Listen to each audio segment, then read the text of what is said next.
जय मसीह के बच्चों, आइए एक्शन सॉन्ग के लिए तैयार हो जाते हैं।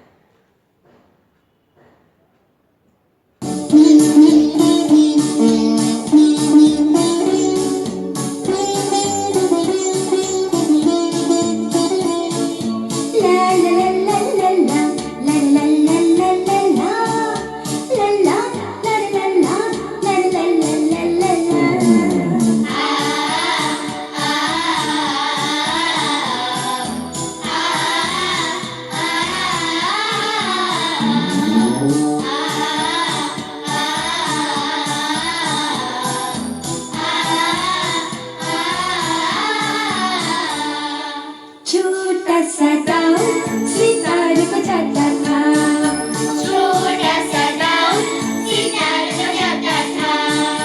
नन्हा चरवाहा वो भेड़ चराता था, नन्हा चरवाहा वो भेड़ चराता था। राजभवन में सितार बजाकर राजा सावल का दिल बहलाता था।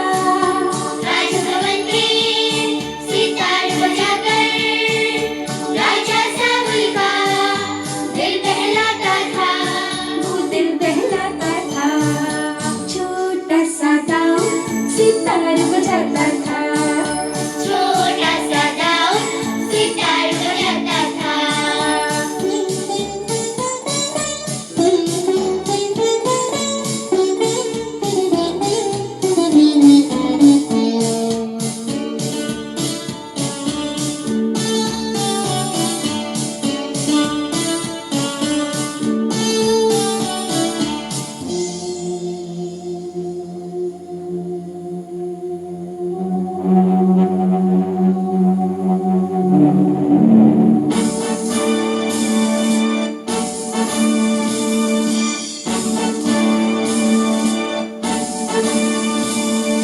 फिलिस्तीनियों की सेना आई राजा से युद्ध करने, राजा से युद्ध करने। फिलिस्तीनियों की सेना आई राजा से युद्ध करने, राजा से युद्ध करने। उसके शिविर से निकला योद्धा वीर पराक्रम गोलिया, उसके शिविर से निकला योद्धा वीर पराक्रम गोलिया। तीरों से ऊंचा वो दिखता एक राक्षस के समान, उसने युद्ध को ललकारा पर उससे कोई कैसे लड़े, उसने युद्ध को ललकारा पर उससे कोई कैसे लड़े। छोटा सा दाऊद सितार बजाता था, छोटा सा दाऊद सितार बजाता था। नन्हा चरवाहा वो भेड़ चराता था, नन्हा चरवाहा वो भेड़ चराता था।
जय मसीह की।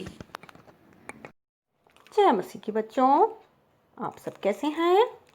मैं उम्मीद करता हूँ कि आप सब खुशी और आनंद से हैं बच्चों, हमने जो पिछले संडे मेमोरी वर्स पढ़ा था, क्या आपको याद है? वेरी गुड, बहुत अच्छी बात है। बच्चों चलिए आज हम इस संडे का मेमोरी वर्स को पढ़ते हैं। मेरे पीछे पीछे बोलिए बच्चों। भजन संहिता 33 का 20, Psalms 33:20। He is our help and our shield। भजन संहिता 33 का 20, Psalms 33:20।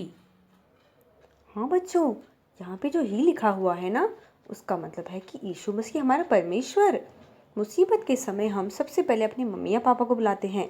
मम्मी मुझे चोट लग गई, मम्मी मुझे भूख लग रही है, पापा मेरा होमवर्क नहीं हुआ है। लेकिन आपको पता है बच्चों, ये तो बहुत ज़रूरी है क्योंकि परमेश्वर ने हमें मम्मी और पापा को दिया हुआ है। लेकिन सबसे पहले हमें अपने खास करके जो हमें दिल में दुख है, सब तरह की ज़रूरतों को हमें बोलना है यीशु मसीह को, परमेश्वर को। और हमें कैसे बोलना है क्या पता है बच्चों? हमें इसे प्रार्थना के द्वारा बोलना है और यीशु मसीह को हमें बताना है, यीशु मसीह मेरी ये ज़रूरत है। क्योंकि हमें याद रखना है कि परमेश्वर हमारी मदद है और परमेश्वर हमारी ढाल है। ये बात हमें हमेशा याद रखना है बच्चों। चलिए तो आप इसको याद रखिएगा और याद करके हमें सुनाइएगा। और हाँ बच्चों, भजन संहिता बाइबल में 66 पुस्तकों में से ओल्ड टेस्टमेंट या पुराने नियम की एक किताब है। इस बात को आप याद रखिएगा बच्चों। तब तक के लिए सबको जय मसीह की। जय मसीह की बच्चों, पिछली क्लास में हमने देखा था कि कैसे जोशुआ इज़राइल को एक वॉर की तरफ ले जाता है और कई सारे राज्यों से वॉर करने के लिए यानी लड़ाई करने के लिए बहुत सारे राजा और उनकी सेना आपको इस पिक्चर में दिखाई दे रही है बच्चों। और आपको ये भी दिखाई दे रहा है कि यहाँ पे सूरज और चंद्रमा भी चमक रहे हैं, दोनों एक साथ। और हमने कभी भी ऐसे दृश्य नहीं देखा होगा बच्चों। आपको पता है कि इसका मतलब क्या है? ये सूरज और चंद्रमा जो है ये बता रहा है कि जो परमेश्वर ने उस समय सूरज यानी सुबह को और चंद्रमा यानी रात को रुकवा दिया था कि जब तक परमेश्वर अपने लोग इज़राइल को अवेंज ना करवा दे या फिर उन्हें वो लड़ाई जितवा ना दे, तब तक के लिए उन्हें वो सूरज और चंद्रमा को रोक के रखा हुआ है। ऐसा करके इसलिए वो सूरज और चंद्रमा रुके हुए हैं बच्चों। अब बच्चों हम उसके आगे अब ये देखेंगे बात कि ये जो वॉर है इज़राइल जीत जाता है और कई अलग अलग देशों से जो राजा रहते हैं, एमोराइट्स के 2-3 राजा, उसके बाद जेरूसलेम के एक राजा, ये सब इनसे परमेश्वर जितवा देता है किसको? इज़राइलियों को। और आपको पता है ना बच्चों कि असल में वॉर किसके लिए था? गिबियन के जो लोग जो धोखाधड़ी करके आए थे उनके लिए था बच्चों। अभी हम आगे देखेंगे बच्चों। ये देखिए बच्चों, आपको दिखाई दे रहा है कि यहाँ पे एक बुजुर्ग सा व्यक्ति और उसके हाथ में कुछ आपको दिखाई दे रहा है कि क्या? इस तरह की रस्सी है लाल रंग की। और बच्चों ये देखिए, आपको एक ये दिखाई दे रहा है जिसको अपन बोलते हैं एक फोल्डर जैसा, स्क्रॉल बोलते हैं। तो इसमें बच्चों जोशुआ है ये असल में, और ये इज़राइल के लोगों को कुछ बता रहा है। यानी कि वो ये बता रहा है, इज़राइलियों तुम ये बिल्कुल नहीं भूलना कि परमेश्वर ने तुम्हारे लिए क्या क्या किया है। परमेश्वर ने अलग अलग वॉर या बैटल तुम्हें जिताए हैं और परमेश्वर ने तुम्हें डिलीवरेंस से छुटकारा दिया है। सबसे पहले हम यरीहो में गए थे और कैसे ये लाल रस्सी जो यरीहो की शहरपनाह में बांध दी गई थी, उससे हमने याद किया था कि जो लाल रस्सी है वो ये निशानी है कि परमेश्वर का लहू छुटकारा दिलवाता है, या फिर ये हमारे लिए समझने के लिए है। तो बच्चों अभी हम ये देख रहे हैं कि ये जो स्क्रोल है इसके हाथ में असल में ये यहोशू ने, क्योंकि वो बुज़ुर्ग हो चुका है, 110 साल का हो चुका है बच्चों, और उसने उस स्क्रोल में ये सब बातें लिख के रखी है कि इज़राइलियों कभी नहीं भूलना कि हमने कैसे यरीहो पहुंचने के लिए हमने जॉर्डन रिवर यानी कि यर्दन रिवर पार करने के लिए हम उसमें गए थे और कैसे वो 2 भागों में बँट गया था। और ये सब बातें फिर हमने वहाँ पत्थर रख दिए थे। तो जो भी परमेश्वर ने हमारे लिए किया है वो हमें नहीं भूलना है, और उसको याद रखने के लिए ही यहोशू ने उसको स्क्रॉल में लिख दिया है बच्चों। और पता है वो क्या बोल रहा है? बोल रहा है कि as for me and my house we will serve the Lord, जिसका मतलब है कि मैं और मेरा घराना तो परमेश्वर को सेवा करने का चुनाव करते हैं। आप लोग क्या चुनाव करते हैं इज़राइलियों? हर एक परिवार, आपको एक परिवार के रूप में चुनाव करना है, और आप ये अपने मन में सोचिए, विचार करिए और एक निश्चय करिए करके यहोशू बोल रहा है बच्चों। तो इस तरह से यहोशू सब याद दिलाता है। और इज़राइलियों को बच्चों आज भी, आज के समय में भी इज़राइली जोशुआ को या यहोशू को याद रखते हैं बहुत अच्छे लीडर के रूप में। और उसका कारण यही है बच्चों कि वो परमेश्वर को भय मानते हुए चलता था और परमेश्वर का फ़ियर उसके मन में था, इसीलिए। और परमेश्वर के प्रति वो आज्ञाकारी था, इसलिए जैसा परमेश्वर कहता था उस प्रकार से वो उस तरह के इंस्ट्रक्शन या आज्ञाएं इज़राइलियों को देता था और इज़राइली भी उस प्रकार करते थे बच्चों। तो हमारे जीवन में भी हमें एक चुनाव करना है कि क्या हम परमेश्वर के पीछे चलना चाहते हैं, क्या हम परमेश्वर के बच्चे बनना चाहते हैं, क्या हम उसके राज्य की खोज करना चाहते हैं। कि हमें समझना ज़रूरी है बच्चों। बच्चों इस घटना के साथ हमारी यहोशू की कहानी समाप्त होती है बच्चों। बच्चों अभी समय है कि हम एक नई घटना को पढ़ें और वो असल में क्या है पता है बच्चों, वो यीशु मसीह के आश्चर्य कर्मों के बारे में हम पढ़ने जा रहे हैं। यीशु मसीह ने कई आश्चर्य कर्म या मिरेकल्स किए बच्चों, जो कि वो इसलिए कर पाए क्योंकि वो परमेश्वर का बेटा यानी खुद स्वयं परमेश्वर का बेटा था और हमारा उद्धार करता। तो बच्चों आपको मालूम है कि फेथ रखने की वजह से मिरेकल होते हैं या फिर विश्वास के द्वारा ही मिरेकल हो पाते हैं, हमारे विश्वास की वजह से। तो बच्चों अभी हम ये देखेंगे कि यीशु ने काना में कैसे पानी को वाइन में बदल दिया या फिर पानी को दाखरस में बदल दिया। बच्चों आपको ये जो पिक्चर में दिखाई दे रहा है, यहाँ पे अलग अलग लोग हैं, खाना खा रहे हैं और आपको दिख रहा है एक पार्टी तरह की कोई चीज़ हो रही है जिसमें सब लोग सेलिब्रेट कर रहे हैं, जश्न मना रहे हैं बच्चों।